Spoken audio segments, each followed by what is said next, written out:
Sobat Kairos yang dikasihi Tuhan Yesus Kristus, firman Tuhan yang menjadi renungan bagi kita hari ini tertulis dalam Esra 3 ayat 11. Secara berbalas-balasan mereka menyanyikan bagi Tuhan nyanyian pujian dan syukur, sebab Ia baik, bahwasanya untuk selama-lamanya kasih setianya kepada Israel. Sobat Kairos, penderitaan yang mendera dalam waktu yang panjang bisa saja menghalangi orang untuk mempercayai kuasa pemulihan Tuhan dalam kehidupannya. Demikian juga halnya umat Israel di masa Esra, ketika mereka dalam penderitaan dan duka cita pembuangan selama 70 tahun. Ternyata justru membuat mereka lebih sulit mempercayai bahwa situasi mereka dapat memperoleh pemulihan dari Tuhan. Ini adalah pengalaman yang bisa saja menimpa siapapun. Semestinya jika kita menderita adalah lebih baik jika kita mengevaluasi diri untuk semakin baik dan semakin mendekatkan diri kepada Tuhan. Seharusnya bangsa Israel di pembuangan mesti menyadari bahwa mereka itu terbuang justru karena menjauhkan diri dari Tuhan. Dan pada akhirnya bangsa Israel menyadari itu, dan kemudian mereka menyadari bahwa kasih setianya tetap sama. Bahkan Tuhan sendirilah yang akan melepaskan mereka dari pembuangan dan mengembalikan martabat mereka sebagai umat pilihan Tuhan. Dan inilah alasan mereka secara berbalas-balasan menyanyikan bagi Tuhan nyanyian pujian dan syukur.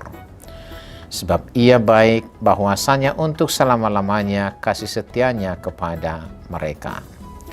Sobat Kairos yang dikasihi Tuhan, memahami karya Allah dalam diri kita dapat dilakukan dengan mengenang perbuatan-perbuatan besar yang Allah lakukan sepanjang hidup. Perbuatan ajaib itu bukan hanya yang besar-besar saja, namun sesungguhnya juga hal-hal yang mungkin terlihat sepele bagi kita. Memandang kasih setia Tuhan yang tiada pernah surut dapat kita saksikan melalui setiap helaan nafas kita, dalam setiap langkah kaki kita, bahkan dalam segala pergumulan hidup kita. Puncak dari kasih setianya itu adalah dengan pengorbanan Kristus untuk menyelamatkan kita, dan dengan kesediaan Yesus menyediakan tempat bagi kita di dalam kekekalan, memulihkan kita dari keterbuangan akibat dosa. Sobat Kairos, ungkapan dan nyanyian syukur ini disampaikan umat Israel ketika mereka berhasil membangun kembali bait Allah yang sudah runtuh di Yerusalem.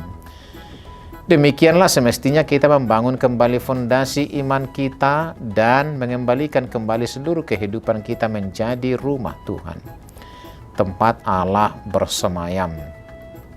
Ini menjadi suatu cara bagi kita dalam meresponi kelepasan hidup dari Tuhan, yakni dengan segera membangun mezbah doa bagi Tuhan, mezbah korban pujian bagi Tuhan.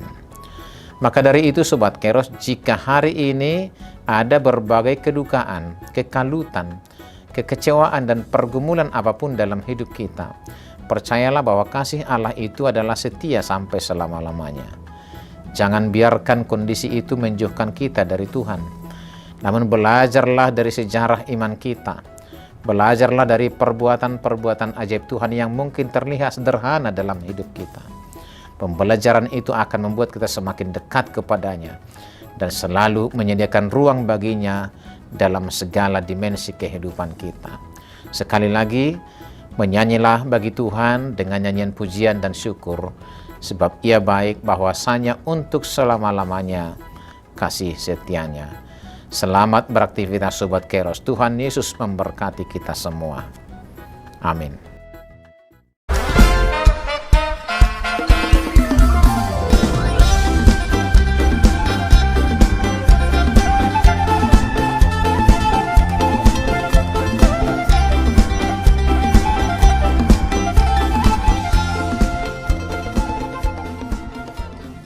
Tahun ini merupakan tahun yang bernuansa kesatuan hati bagi seluruh gereja HKBP. Kita telah menetapkan orientasi pelayanan tahun 2022 sebagai tahun kesehatian di bawah terang tema sehati sepikir dalam satu kasih, satu jiwa, dan satu tujuan dari Filipi 2 ayat 2. Dan subtema mewujudkan kesehatian dan kesetiakawanan bagi gereja, masyarakat, dan bangsa. Panitia Tahun Kesehatian HKBP Distrik 8 DKI Jakarta telah ditetapkan menjadi organ pelayanan dalam mewujudkan persekutuan, kesaksian, dan pelayanan yang semuanya diikat dalam satu kasih, satu jiwa, dan satu tujuan. Kesatuan hati dalam persekutuan, kesatuan hati dalam kesaksian, kesatuan hati dalam pelayanan bukan hanya membina soliditas internal semata, namun juga menyangkut relasi, hubungan yang baik dengan dunia luar kita. Maka untuk mewujudkan kesehatian yang nyata dalam kehidupan warga gereja, Panitia Tahun Kesehatian HKBP Distrik 8 DKI Jakarta berkomitmen untuk berkarya dalam program-program kreatif dan relevan dan bernilai tinggi untuk menguatkan visi dan misi kerajaan Allah di dunia ini. Kami mengajak seluruh elemen gereja, baik pelayan penuh waktu, pelayan takbisan dan non-takbisan, serta seluruh jemaat dan para pemerhati lintas denominasi, mari bersama-sama mendukung dan mensukseskan seluruh program-program pelayanan yang telah ditetapkan, baik dalam doa, daya, dan dana. Semuanya akan menjadi persembahan yang hidup bagi Tuhan untuk memperkokoh persatuan yang hidup dan saling melayani di tengah kehidupan yang penuh dinamika ini. Marilah saling mendoakan, saling menopang, serta bertolong-tolonganlah menanggung bebanmu. Demikianlah kamu memenuhi hukum Kristus. Horas, horas, horas!